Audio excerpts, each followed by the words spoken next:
وفاقی وزارت داخلہ نے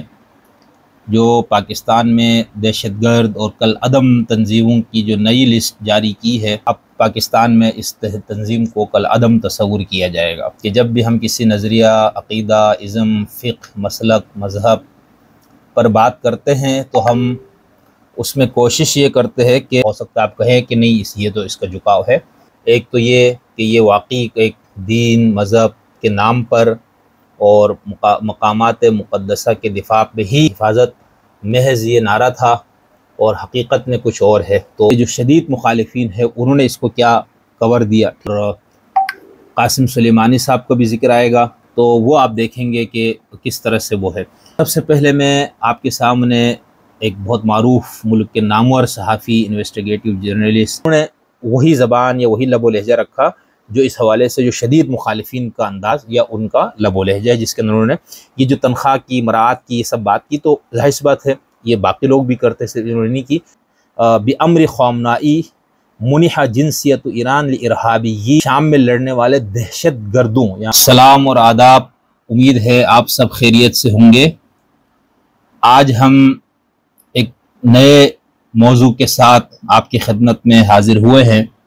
کل یہ خبر آئی تھی کہ پاکستان کے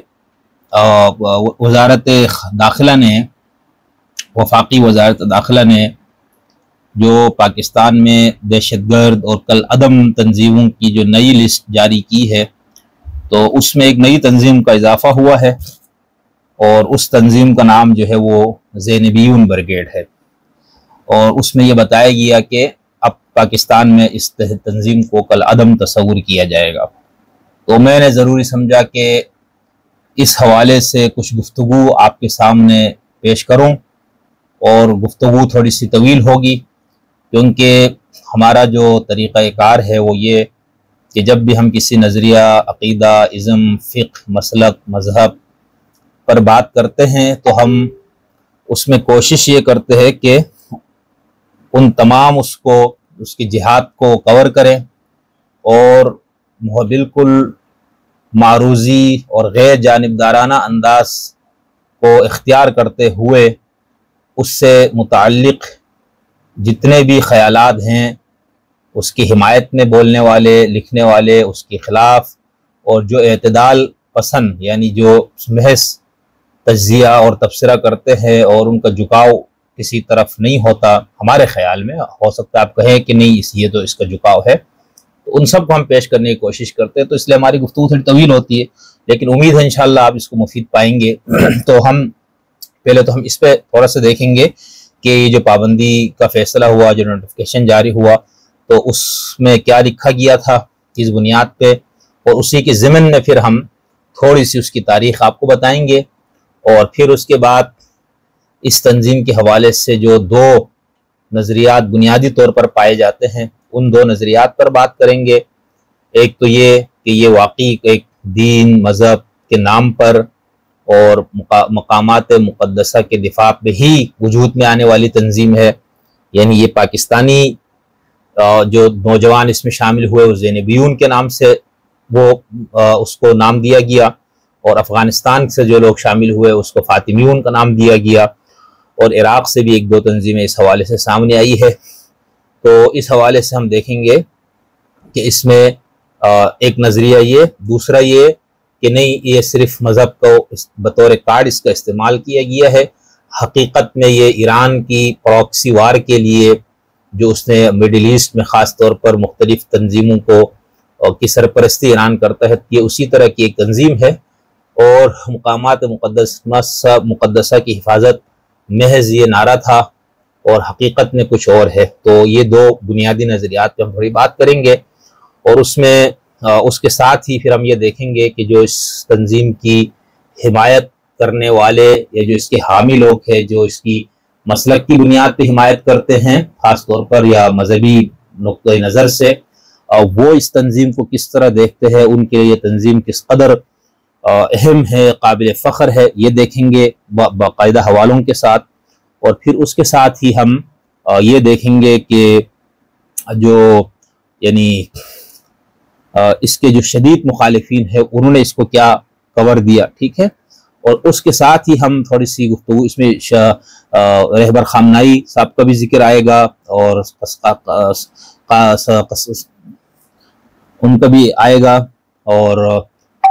قاسم سلیمانی صاحب کا بھی ذکر آئے گا، اور اس کے ساتھ ساتھ کچھ اور لوگوں کا، اور اس کے ساتھ ہی اس کے نظریاتی پہلو پر تھوڑی سی گفتگو ہوگی کہ نظریاتی اور اعتقادی طور پر اس کا کیا وہ ہے۔ اسی کے ضمن میں جہاد، اقسام جہاد، دفاعی جہاد، اقدامی جہاد یا جہاد ابتدائی اور جہاد دفاعی وغیرہ پہ تھوڑی سی مختصر گفتگو ہوگی، اور پھر ہم ایک اہم کتاب سے ہم آپ کے سامنے کچھ حقائق رکھیں گے۔ وہ کتاب بہت یہاں پر دستیاب نہیں ہے، بہت کم ملتی ہے، اب تو شاید ملتی بھی نہیں ہے، تو وہ آپ دیکھیں گے کہ کس طرح سے وہ ہے۔ اور پھر جو لوگ اس تنظیم کو سمجھتے ہیں کہ بھئی یہ بالکل ٹھیک اس کا وہ ہے، اس پہ ریاست پاکستان کو یا کسی اور اسٹیٹ کو اس پہ کیا اعتراض ہونا چاہیے، وہ کیوں اس بات پہ مصر ہے، وہ دیکھیں گے۔ تو سب سے پہلے میں آپ کے سامنے ایک بہت معروف ملک کے نامور صحافی، انویسٹیگیٹو جرنلسٹ محترم استاد ضیاء الرحمن خان صاحب نے جو آج ہی اس پہ کالم لکھا ہے وائس آف امریکہ اردو میں، تو اس کو کچھ پڑھ کے سنائیں گے کہ انہوں نے اس پہ کیا تبصرہ فرمایا ہے۔ اس کے ضمن میں تھوڑی سی اس کی تاریخ کا بھی انہوں نے ذکر کیا، وہ بھی ہم آپ کے سامنے رکھتے ہیں، پھر ہم آگے چلتے ہیں۔ ضیاء صاحب نے آج کے مضمون میں لکھا ہے کہ شام میں لڑنے والے شیعہ نوجوانوں پر مشتمل عسکری تنظیم زینبیون بریگیڈ پر پابندی، معاملہ کیا ہے؟ لکھتے ہیں، کراچی، حکومت پاکستان نے حال ہی میں زینبیون بریگیڈ نامی عسکریت پسند تنظیم کو کالعدم قرار دیا ہے۔ اس تنظیم پر ایران کی ایما پر پاکستان کے شیعہ نوجوانوں کو شام کی خانہ جنگی میں دھکیلنے کا الزام ہے۔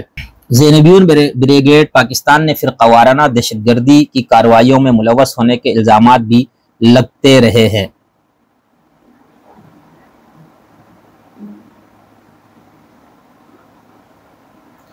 ضیاء صاحب نے آگے لکھا ہے، وفاقی وزارت داخلہ کی جانب سے زینبیون بریگیڈ پر پابندی کا نوٹیفیکیشن 11 اپریل کو منظر عام پر آیا ہے، تاہم نوٹیفیکیشن کے اس اجراء کی تاریخ 29 مارچ درج ہے۔ وزارت داخلہ نے مذکورہ تنظیم کو ملک کی سلامتی اور امن امان کے لیے خطرہ قرار دیا ہے۔ وفاقی وزارت داخلہ کے ایک سینئر اہلکار نے بتایا ہے کہ پاکستان میں فرقہ وارانہ دہشت گردی کے واقعات میں ملوث ہونے کی بنیاد پر زینبیون بریگیڈ پر پابندی کی سفارشات 2022 کے اواخر میں موصول ہوئی تھیں۔ میڈیا سے ممانعت کی بنیاد پر وفاقی وزارت داخلہ کے اہلکار نے وائس آف امریکہ کو نام شائع نہ کرنے کی شرط پر بتایا کہ انسداد دہشت گردی ایکٹ کے تحت اس تنظیم کو کالعدم قرار دیا گیا ہے، جبکہ وزارت نے قانون نافذ کرنے والی مختلف ایجنسیوں کی مدد سے زینبیون بریگیڈ کے متعلق معلومات پہلے ہی اکٹھی کر لی تھی۔ خیال رہے کہ جولائی 2022 کو اس وقت کے وزیر داخلہ رانا ثناء اللہ نے سینٹ اجلاس میں بتایا تھا کہ 2019 سے 2021 تک ملک میں ہونے والے دہشت گردی کے واقعات میں ملوث 23 فعال شدت پسند تنظیموں میں زینبیون بھی شامل ہے۔ وفاقی وزارت داخلہ کی جانب سے کالعدم قرار دیے جانے کے بعد پاکستان میں دہشت گردی کا مقابلہ کرنے کے لیے تمام قانون نافذ کرنے والے اداروں کے درمیان ہم آہنگی قائم کرنے والے ادارے national counter terrorism authority NACTA نے بھی زینبیون بریگیڈ کا نام اپنی ویب سائٹ پر موجود کالعدم تنظیموں کی فہرست میں شامل کر لیا ہے۔ زینبیون بریگیڈ کیسے بنی؟ زینبیون بریگیڈ کی تشکیل اور بنیادی مقاصد جاننے کے لیے وائس آف امریکہ نے متعدد باخبر افراد، ماہرین اور قانون نافذ کرنے والے اداروں کے افسران سے بات چیت کے ساتھ تنظیم کے جرائد کا بھی مطالعہ کیا ہے۔ زینبیون بریگیڈ کے بارے میں عام خیال ہے کہ یہ ملیشیا گروپ ہزاروں کے قریب شیعہ پاکستانی جنگجوؤں پر مشتمل ہے،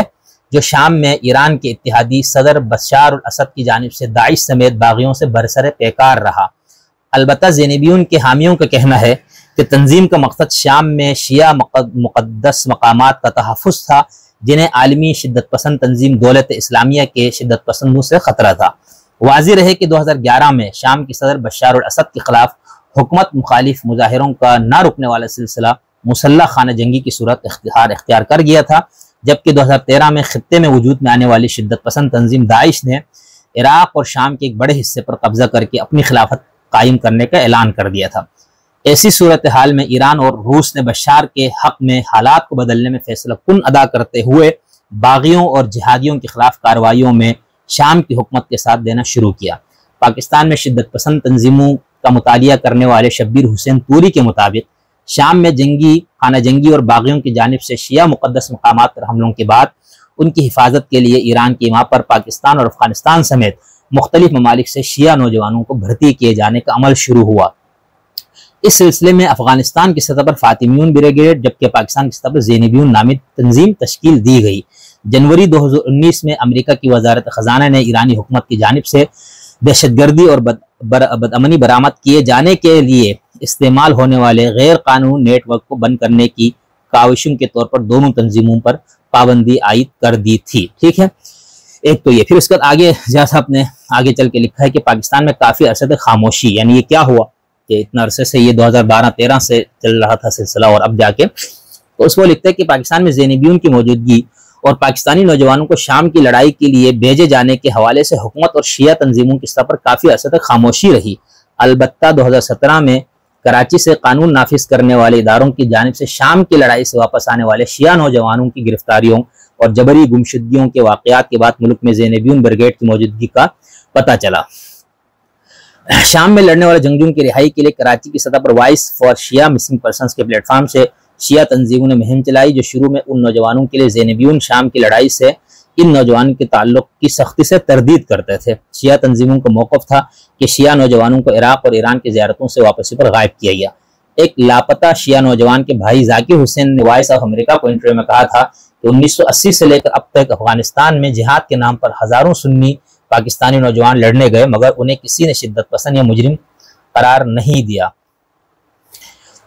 مگر چند درجن شیعہ نوجوان شام میں شیعہ مقدس مقامات کی حفاظت کے مذہبی فریضے کے تحت گئے تو انہیں دہشت گرد قرار دے کر غائب کر دیا گیا۔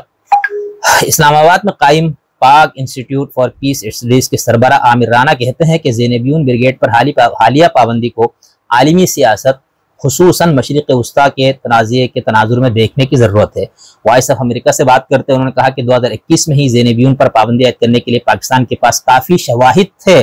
مگر اب ایسے وقت میں تنظیم پر پابندی عائد کرنے کے عمل کو خطے میں جاری کشیدگی سے ہی جوڑا جا سکتا ہے۔ ٹھیک ہے، پاکستان نے زینبیون بریگیڈ پر پابندی ایسے موقع پر لگائی ہے جب ایران عالمی سطح پر دیگر ممالک خصوصاً مشرق وسطیٰ میں اپنے پراکسی نیٹ ورکس کے حوالے سے شدید دباؤ کا شکار ہے۔ سیکورٹی ماہرین اس خدشے کا اظہار کر رہے تھے کہ شام کی لڑائی میں پاکستانیوں کی شمولیت پاکستان کی سیکورٹی صورتحال پر اثر انداز ہو سکتے ہیں۔ پاکستان افغانستان کے لیے داعش کی مقامی شاخ داعش خراسان نے جنوری 2021 میں بلوچستان کے علاقے مچھ میں ہزارہ برادری سے تعلق رکھنے والے 11 کارکنوں کے قتل کی ذمہ داری قبول کی تھی اور کہا تھا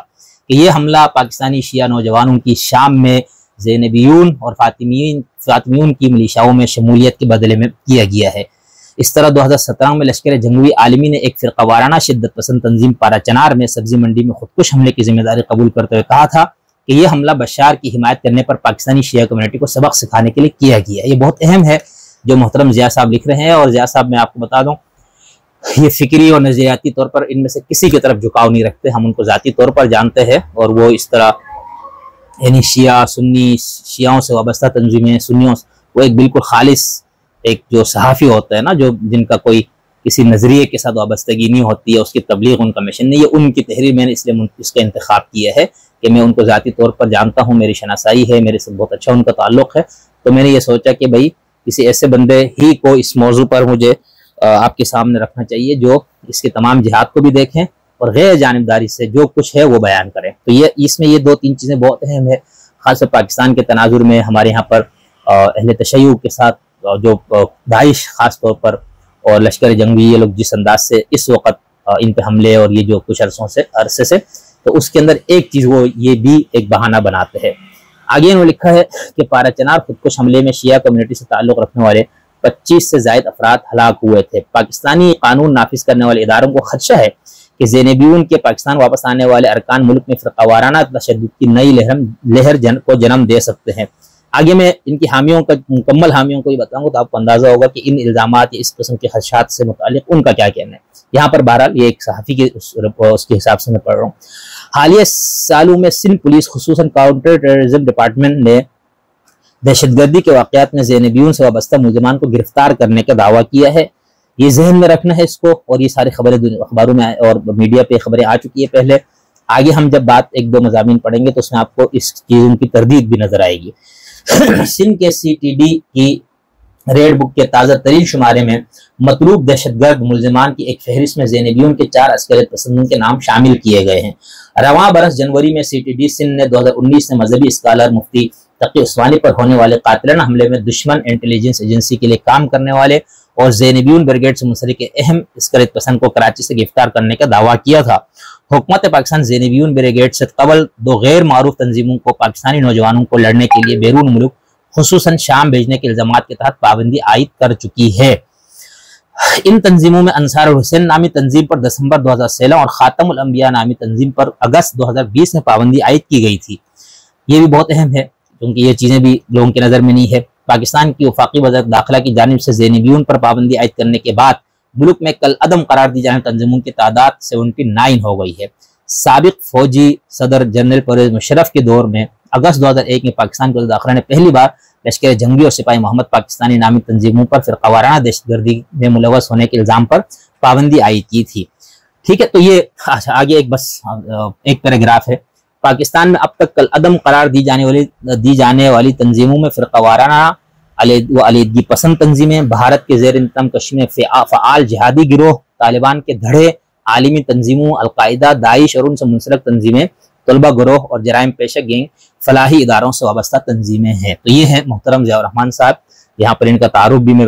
اپنے الفاظ میں بتایا، لیکن یہاں جو لکھا وہ بھی بتا دیتا ہوں کہ ضیاء الرحمن خان کراچی میں مقیم ایک انویسٹیگیٹو صحافی اور محقق ہیں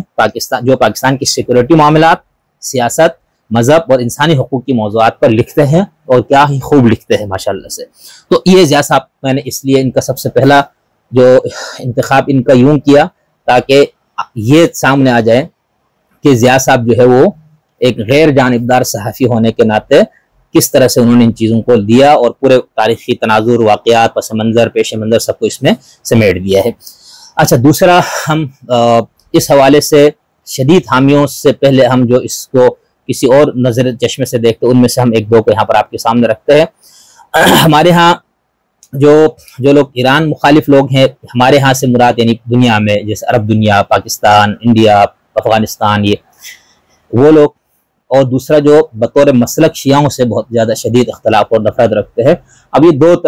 طرح کے لوگ ہیں جو اس طرح کی تنظیموں کو بہت زیادہ مخالفانہ یا معاندانہ نظر سے دیکھتے ہیں، اور تیسرے غیر جانبدار مبصرین یا محققین جن کا یہ خیال ہوتا ہے کہ بھئی ہم تحقیق کے بعد اس نتیجے پر پہنچے ہیں کہ یہ دہشت گرد تنظیم ہے یا یوں ہے یا یہ پرامن تنظیم ہے۔ ٹھیک ہے،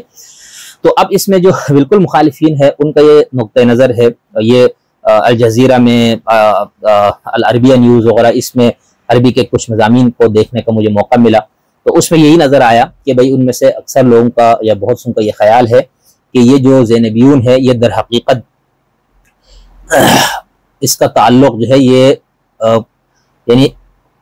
بشار الاسد کی حکومت کو جو خطرات لاحق تھے اس کو بچانے کے لیے ان تنظیموں کو وجود میں لایا گیا، اور یہ ایران کی پراکسی وار کے لیے ایندھن کا کام کیا انہوں نے، اور پاکستان اور افغانستان اور عراق جیسے ممالک سے جذبات سے بھرپور کر کے شیعہ نوجوانوں کو اس میں بھرتی کیا گیا۔ جیسے آپ کے ہاں پہلے کشمیر کا جہاد آپ کے ہاں چلتا رہا پچھلے 30-35 سال دیکھیں، اور کس شدت کے ساتھ وہ مذہب کی بنیادوں پر ہمارے نوجوانوں کا برین واش کر کے وہاں بھیجا جاتا تھا، اور جن بیچارے چند اسکالرز یا علماء نے اس نظریے سے اختلاف کیا کہ یہ جہاد نہیں ہے، اس کو زیادہ سے زیادہ آپ جنگی حریت کہہ سکتے، تو ان کے خلاف یہاں پر جو منفی پروپیگنڈا کیا وہ تاریخ کا حصہ ہے۔ پاکستان میں ڈاکٹر اسرار احمد صاحب اہل علم میں واحد آواز ان کی ہوتی تھی جو یہ کہتے تھے کہ اس کو آپ جہاد نہیں کہہ سکتے، جہاد اسلامی تصور جہاد، وہ یہ کہتے تھے یہ حریت اور جنگ آزادی ہے، تو یہ بھی ایک جہاد جنگ ہے، ٹھیک ہے اس میں جانا چاہیے، جو لوگ جا سکتے ہیں کشمیر کو آزاد کرنا چاہیے، تو یہ بہت متوازن نقطۂ نظر تھا۔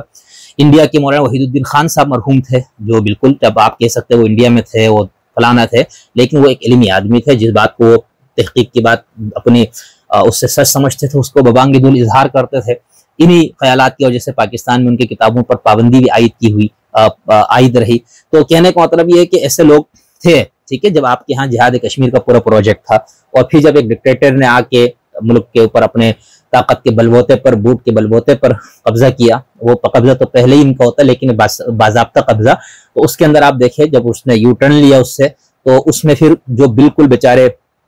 مخلص لڑنے والے تھے وہ پریشان ہو گئے کہ بھئی ہم تو جہاد اور اس کے لیے ہم آئے ہوئے اور یہ ہم کر رہے، اور جو تنظیمیں تھی اس میں آپ نے دیکھا لشکر طیبہ، جماعت حرکت المجاہدین، انصار المجاہدین اور حزب المجاہدین اور پتہ نہیں کتنی تنظیمیں، کوئی 12-13 تنظیمیں وہاں لڑائی کر رہی تھی. تو ان میں سے بہت نے بغاوت کی اور پھر وہ اس کے بعد وہ سارے TTP، داعش اور اس طرح کی تنظیموں میں بھی چلے گئے اپنے غصے کا یا اپنے اس جہادی جذبے کی تسکین کے لیے. ٹھیک ہے، ایک واحد پارٹی، اچھا مسعود اظہر صاحب کی بھی آپ کو معلوم ہے، جیش محمد، ٹھیک ہے، حافظ سعید صاحب کی تنظیم جس کو لشکر طیبہ کے نام سے اس کو کیا جاتا تھا. تو حافظ سعید صاحب نے بالکل ایک ساتھ اسٹیبلشمنٹ کے ساتھ دیا، انہوں نے فوراً خدمت خلق اور اس طرح سے اس طرف وہ لوگ انہوں نے اپنا رخ موڑ دیا. تو کہنے کا مطلب یہ ہے کہ تو یہاں پر بھی الزینبیون سے متعلق بھی ایک نقطہ نظر یہ ہے کہ یہ حقیقت میں جو ایران کے جو مفادات کا تحفظ ہے شام میں یا بشار کی حکومت کے ذریعے، تو مڈل ایسٹ کے اندر جو لڑائی ہے اور وہاں پر ظاہر سی بات ہے دو ملکوں نے اپنے اپنے پراکسی کا ایک وہ سلسلہ شروع کیا تھا، سعودی عرب اور ایران نے. تو ایران اس میں زیادہ آگے چلا گیا یا اس کا زیادہ ہاتھ تھا. تو ان کا یہ خیال ہے کہ بھئی یہ اصل میں اس حکومت کو کے خلاف جو مظاہرے ہوئے، بے روزگاری اور اس سے تنگ آئے ہوئے لوگ، جو عرب میں ایک لہر بھی چلی تھی جس کے نتیجے میں حسنی مبارک وغیرہ بھی اور یہ اپنا لیبیا سے معمر اور ان سب کی حکومتیں بھی ختم ہوئی. تو ان کا یہ خیال تھا کہ اسی لہر میں اس نے بھی جانا ہے، تو اس کو تحفظ فراہم کیا اور اس کے لیے سہارا انہوں نے مذہب کا لیا، دھرم کا لیا، مقامات مقدسہ کی حفاظت کا سہارا لیا. جیسا اب یہ میرے سامنے الجزیرہ کا ایک مضمون کھلا ہوا ہے، الزینبیون پاکستانیون یقاتلون دفاعا عن الاسد، یعنی اس مضمون کا ٹائٹل ہی یہ ہے کہ زینبیون کیا ہے، وہ پاکستانی جو اسد کے دفاع میں لڑنے گئے. ٹھیک ہے، جو اس کے شدید حامی وہ کیا کہتے ہیں ہم ابھی بتائیں گے. اور جو زیاد صاحب کی اس سے بھی جو اس میں بتایا گیا کہ ان کا تو یہ خیال ہے کہ ہم بی بی زینب کے مقبرے اور باقی جو مقدس وہاں پر کچھ مقامات ہیں ہم تو ان کی حفاظت کے لیے لوگ مذہبی جذبے سے گئے، لیکن اس مضمون کا ٹائٹل ہی آپ کو ہی بتاتا. اچھا، اس مضمون پورے کو میں نہیں پڑھتا، اس میں کیا انہوں نے وہ دیا، ٹائٹل سے آپ کو اندازہ ہو گیا کہ ان کا یہ خیال ہے اور کئی اور بھی اس قسم کے ہیں. تو اسی مضمون کے اندر آگے انہوں نے ایک صحافی کا ایک حوالہ دیا ہے جو میں بتانا چاہتا ہوں. یہاں پر ہیڈنگ انہوں نے رکھی اسی مضمون میں المال الایرانی، ایرانی دولت، ایرانی مال. ٹھیک ہے، اب اس میں کہتے ہیں کہ ایک صحافی جو اسلام آباد میں مقیم ہے اور جن کی نظر مسلح اسلام کے نام پر اٹھنے والی مسلح تحریکات پر ان کا کام ہے، محمد ان کا نام بتایا. تو کہتا ان کا یہ خیال ہے کہ ان العامل المذہبی والدافع العقائدی لیس هو المحرک الرئیسی للمقاتلین الشیعہ الذین یذهبون الى سوریا. کہتے ہیں یہ جو سوریا یعنی شام جو لڑنے کے جا رہے لوگ شیعہ، کہتے ہیں اس کا جو عامل ہے، اس کا جو موٹیویشن ہے، جو اس کی تحریک ہے، وہ ایک مذہبی تحریک نہیں ہے، مذہبی جذبہ نہیں ہے، اور نہ ہی یہ عقیدے اور عقائد سے متعلقہ چیزوں کا دفاع ہے. کیا ہے؟ وہ کہتے ہیں کہ وہ انما العنصر المادی، یہ صرف ایک مادی، انما جو ہے نا یہ تاکید اور یہ حصر کے لیے استعمال ہوتا ہے کلمہ، یہ حصر یعنی صرف یہ ہے. تو یہ ذرا شدت والی بات بھی آ گئی نا کہ محض کیا ہے، یہ ایک مادی نقطہ مقصد ہے. وہ کیا ہے؟ وہ کہتے ہیں کہ وہ یضیف، اور یہ بتاتے ہیں صحافی محمد صاحب کہ ان سکان منطقۃ قورام الشیعیہ یعانون من الفقر والافتخار لخدمات التعلیم والصحت والتنمیۃ الاقتصاد من العقوق، کہ وہاں پر کافی عرصے سے غربت اور بے روزگاری اور اس طرح کی چیزیں ہیں. مما یجعل الشباب یبحثون بالدرجۃ الاولی عن المال، جس کی وجہ سے نوجوان اپنے مالی مسائل کے حل کے لیے ہاتھ پاؤں مار رہے ہیں. پھر وہو ما یحسن علیہ علی شکل مکافآت من ایران و نظام الاسد، اب ان کو اسد یعنی شام کا جو حکمران ہے وہ اور ایران کی طرف سے ان کو اس کا اجر ملتا ہے، بدلہ ملتا ہے، پیسہ ملتا ہے. وہ یقول، اور یہ بندہ کہتا ہے ان هذه المکافآت تمکن الشباب من تأمین عیش کریم لاسرهم، اس وجہ سے پاکستان فی وقت پاکستان میں جو ان کا خاندان ہے ان کو معاشی آسودگی حاصل ہو گئی، اس کی وجہ سے وہ ایک معاشی لحاظ سے وہ لوگ مستحکم ہو گئے ان کے خاندان. اور اس کے ساتھ ساتھ وہ یقین رکھتے، وہ خاندان کے لوگ یہ سمجھتے ہیں یعتقدون فیہ انہم یشارکون فی جہاد مقدس، وہ ایک مقدس جہاد میں شامل ہے، من اجل مستقبل الشیعۃ حول العالم، کہ عالم میں دنیا میں جو شیعوں کا مستقبل ہے اس کے تحفظ ہے، اس کی حفاظت کے لیے. تو اب یہ نقطہ نظر اس میں جو انہوں نے حصر کا کلمہ لگا کے کہا کہ محض مادی ہے، تو یہ وہی بات ہے جب آپ کے ہاں تحریک طالبان، داعش، TTP، القاعدہ اور یہاں تک کہ افغان طالبان بھی جب امریکہ کے خلاف جنگ میں مصروف تھے تو پھر آپ کے ہاں سے بھی کافی بچے، نوجوان لڑکے اس طرف گئے. تو اس میں ہمارے ہاں ایک جو بھانت بھانت کی بولیاں بولی جاتی تھی قومی میڈیا پہ بیٹھ کر، ہمارے ہاں اور یہ مقبول جان ٹائپ جو لوگ تھے گمراہ کرتے تھے لوگوں کو، اور وہ شدت سے یہ کہتے تھے کہ ایک تو پہلے یہ چورن بیچا گیا کہ بھئی یہ سب جو ہے چونکہ اشرف غنی اور کرزئی جو ہے وہ پاکستان مخالف حکومتیں ہیں، اور ان کا انڈیا کے ساتھ بہت گہرا تعلق اور مراسم ہے. تو یہ طالب TTP وغیرہ کے نام پہ پاکستان میں جو کچھ ہو رہا ہے یہ حقیقت میں راگ کی کارروائیاں ہیں. اور یہاں تک ہمیں پٹی پڑھائی کو بڑی شدت سے کہ بھائی یہ جو پاکستان کے قریب جو سرحدات ہے وہاں پر جو ہے نا وہ کیا کہنے چاہیے کافی سارے انڈیا نے قونصل خانے بنائے ہیں اور ان کا مقصد صرف ایک ہی ہے، وہ ہے پاکستان میں دہشت گردی کرنا. یہاں پر ایک تو یہ کہا گیا. پھر جب TTP کے جو معلوم اسی ملک سے تعلق رکھنے والے جو ان کے لیڈرز تھے وہ جب ٹی وی پہ اپنے ببانگ دہل اس کا اعلان کرتے تھے کہ ہم نے کیا ہے اور ہم اس وجہ سے کر رہے ہیں، پورا خالص دینی اور مذہبی بنیاد پہ ان کے حملے ہوتے تھے. ٹھیک ہے. اچھا ایک تو یہ چورن بیچا گیا. دوسرا کچھ محققین نے یہ کہا کہ یہ غربت اور بے روزگاری ہے جس کی وجہ سے لوگ اس طرف جا رہے ہیں. تو بابا غربت اور بے روزگاری میں انسان روزگار ڈھونڈتا ہے، اپنی جان کی حفاظت کر کے بچوں کو پالنے کی کوشش کرتا ہے، نہ کہ وہ ایسی تنظیموں کے ساتھ جائیں جہاں پر ان کو پہاڑوں پہ رہنا ہو، چھپ چھپا کے انہوں نے کسی ملک پہ خودکش حملے کرنے ہو. تو اس کو پھر کیا، تو یہ وہ اس آئیڈیالوجی کو یہ لوگ یا تو سمجھ نہیں رہے ہوتے یا سمجھتے ہوئے. اب میں اس پہ کچھ کہہ نہیں سکتا ہوں. ہم نے اپنی کتاب جو مذہبی انتہا پسندی اس میں ہم نے 10 سے 11 آرا لوگوں کی دی ہے، یعنی اس وقت کیا کیا کہا جاتا تھا کہ ان تنظیموں کے پیچھے یہ ہے، فلانا ہے، یوں ہے. کسی نے اس کو پورا امریکہ کا پروجیکٹ قرار دیا، کسی نے اس کے بارے میں کہا کہ یہ جو ہے نا اس کے اوپر باقی پاکستان دشمن ایجنسیز ہے. خیر، لیکن اب سب کچھ واضح ہے. اب آپ کی پسند کی حکومت آئی، طالبان نے وہاں پر اپنا اقتدار قائم کر لیا. اب کیا ہوا، اب ان کے حملوں میں اضافہ بھی ہوا اور بہت کوششیں ہوئی، لیکن مسئلہ کیونکہ ان کا جو موقف ہے وہ بہت مضبوط ہے اپنے حساب سے. اس کے لیے وہ دلائل دیتے ہیں. ٹھیک ہے. عام آدمی کو متاثر کرنے والے ان کے دلائل ہے، ان کا موقف ہے. اب اس کا جواب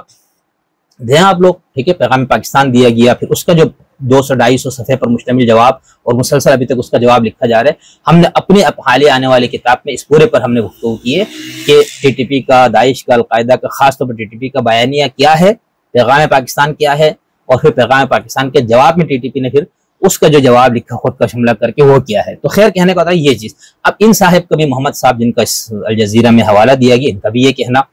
کہ اگر یہ کہا جاتا کہ بھائی ان کو تنخواہیں ملتی ہے جو کچھ اور لوگوں کا میں آپ کو بتاتا ہوں، تو پھر بھی بات سمجھ میں آتی. ٹھیک ہے. یہ 2 ریاستوں نے ان کو بھرتی کی ہے نا، یعنی داعش، القاعدہ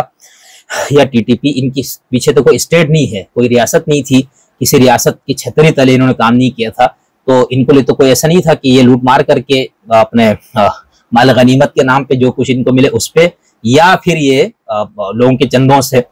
ٹھیک ہے. یا بقول آپ کے ان کو کسی ملک کے ایجنسی کا بھی اگر ان کو تھا تو مطلب اس طرح ان کو کچھ مل سکتا ہے نا، کوئی تنخواہیں ان کو ملنے کا وہ نہیں تھا. تو اس حوالے سے زینبیون کے حوالے سے جو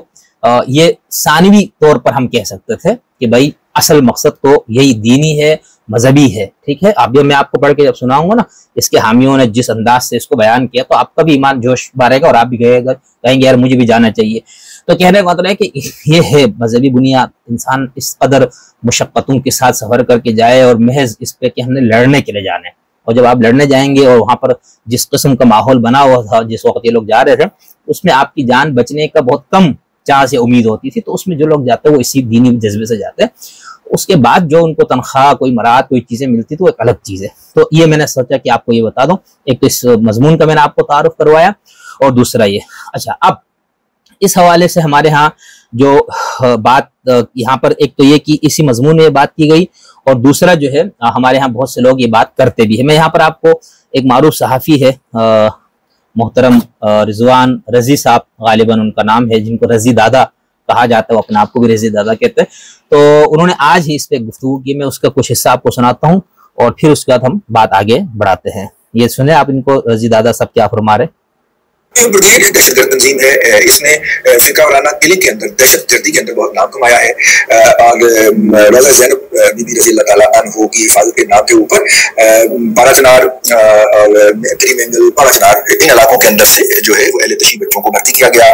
$1000 ان کو ماہانہ تنخواہ ملتی تھی اور ملتی ہے ابھی بھی جو لڑ رہے ہیں. اور اگر یہ کہہ رہا کہ ان کو $1000 تنخواہ ملتی تھی ماہانہ، مارے جائیں تو ان کو وہ کیا بہشت زہرا قبرستان کے اندر دفن کرنے کی یقین دہانی کرائی جاتی ہے، جو بیشتر صورتوں میں پوری نہیں ہوتی. لیکن بہرحال ان کو وہیں پہ کہیں پہ بہشت زہرا سلسلے لیول کے قبرستان پہ دفن کیا جاتا ہے. پھر ان کے یہ بھی یقین دہانی کرائی جاتی ہے کہ ہر سال آپ کے والدین جو ہوں گے وہ زیارت مقدسہ کے لیے جایا کریں گے. ٹھیک ہے. یہ بھی ان کو یہ پیکج میں شامل ہوتا ہے اگر آپ مارے گئے وہاں پہ یا ان کے بقول شہید ہو گئے.